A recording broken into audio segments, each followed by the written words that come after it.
Tu es enseignant, étudiant ou simplement curieux, en quête de savoir clair et utile pour le monde d'aujourd'hui?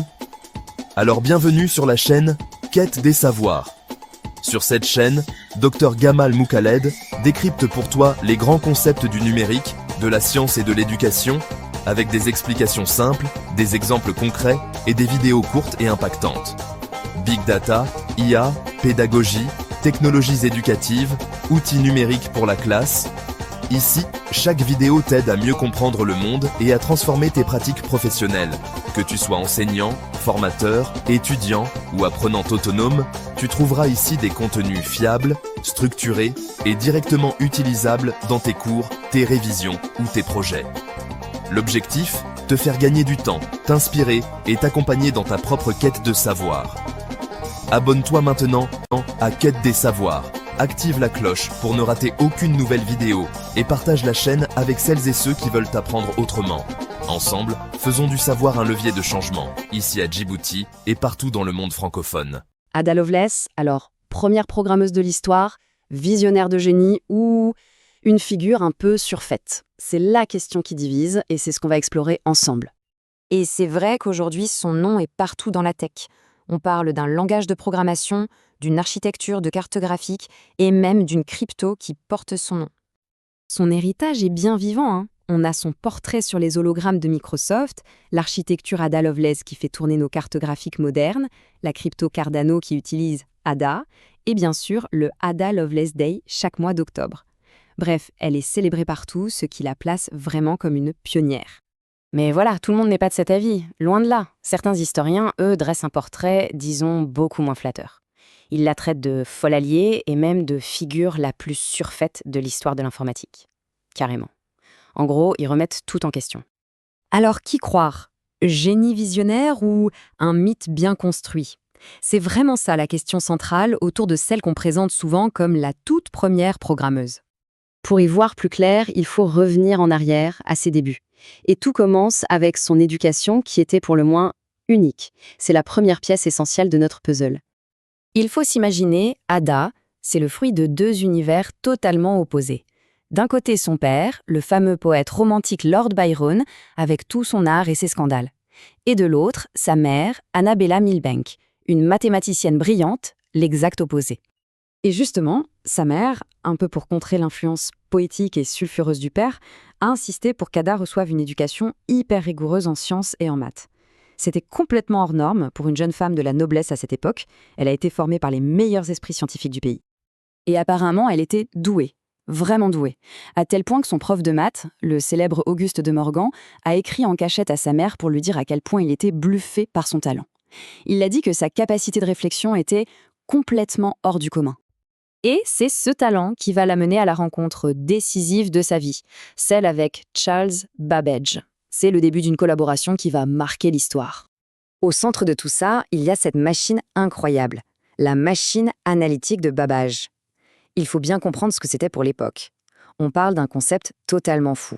Un ordinateur mécanique, un genre de cerveau en métal qu'on aurait pu programmer avec des cartes perforées pour lui faire faire à peu près n'importe quel calcul. Et Babbage, qui avait pourtant l'âge de sa mère, voit en Ada une intelligence rare, quelqu'un qui comprend vraiment la portée de son invention, peut-être mieux que n'importe qui. Les historiens parlent d'eux comme d'un couple créatif intellectuellement intime. Au début, leur collaboration est assez simple. On demande à Ada de traduire un article sur la fameuse machine, du français à l'anglais. Un travail de traduction, quoi. Sauf que ça va devenir bien plus que ça. Parce que c'est Babbage lui-même qui la pousse à aller plus loin. Il lui dit « Ne vous contentez pas de traduire, ajoutez vos propres notes. » Et c'est là, dans ces notes, que tout se joue. Et des notes, elle en a ajouté. Ces annotations sont, tenez-vous bien, presque 3 fois plus longues que l'article de départ. C'est énorme. Et c'est au fin fond de ces notes, dans une partie appelée Note G, qu'on trouve le trésor. Là, elle ne se contente pas d'expliquer le fonctionnement de la machine, non. Elle écrit un algorithme super détaillé, une procédure pas à pas, pour que la machine puisse calculer une suite de nombres très complexes, les nombres de Bernoulli.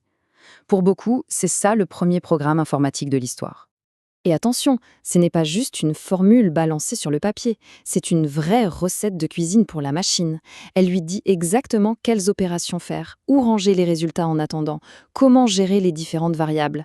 Et surtout, elle décrit ce qu'on appelle une boucle, c'est-à-dire une série d'instructions à répéter. C'est un concept absolument central en programmation aujourd'hui. Ok, mais la grande question c'est qui a vraiment écrit ce programme? Et c'est là que le débat devient houleux. D'un côté, on a ceux qui disent que son algorithme est bien plus sophistiqué que tout ce que Babbage a pu produire. De l'autre, on a les sceptiques qui affirment qu'elle n'avait tout simplement pas le niveau et que c'est Babbage qui a tout fait. Mais en fait, qu'elle soit l'auteur unique ou une super collaboratrice, ce débat sur l'algorithme nous fait peut-être passer à côté de l'essentiel. Parce que sa contribution la plus incroyable, sa vraie vision, elle va bien au-delà d'un simple programme de calcul. Voilà la différence fondamentale entre eux. Babbage, lui, voyait sa machine comme une super calculatrice, un truc génial pour faire des maths complexes. Ada, elle, a eu une intuition fulgurante. Elle a compris que la machine ne devait pas se limiter aux chiffres, qu'elle pouvait manipuler n'importe quel symbole. Elle a même écrit que la machine pourrait un jour composer des morceaux de musique élaborés et scientifiques. Vous imaginez le truc? C'est un bond en avant conceptuel gigantesque. Elle vient de décrire, sans le savoir, l'essence même de l'ordinateur moderne, une machine universelle qui manipule des symboles. Pour qu'on se rende bien compte, il faut savoir qu'elle décrit ce concept un siècle. Un siècle entier avant qu'Alan Turing ne formalise la même idée avec sa machine universelle. Elle était littéralement 100 ans en avance sur son temps. Alors, est-ce qu'on peut dire qu'elle est la première programmeuse? Bon, ça se discute et les historiens ne seront jamais d'accord. Mais par contre, le titre de prophétesse de l'ère informatique, lui, il est indiscutable.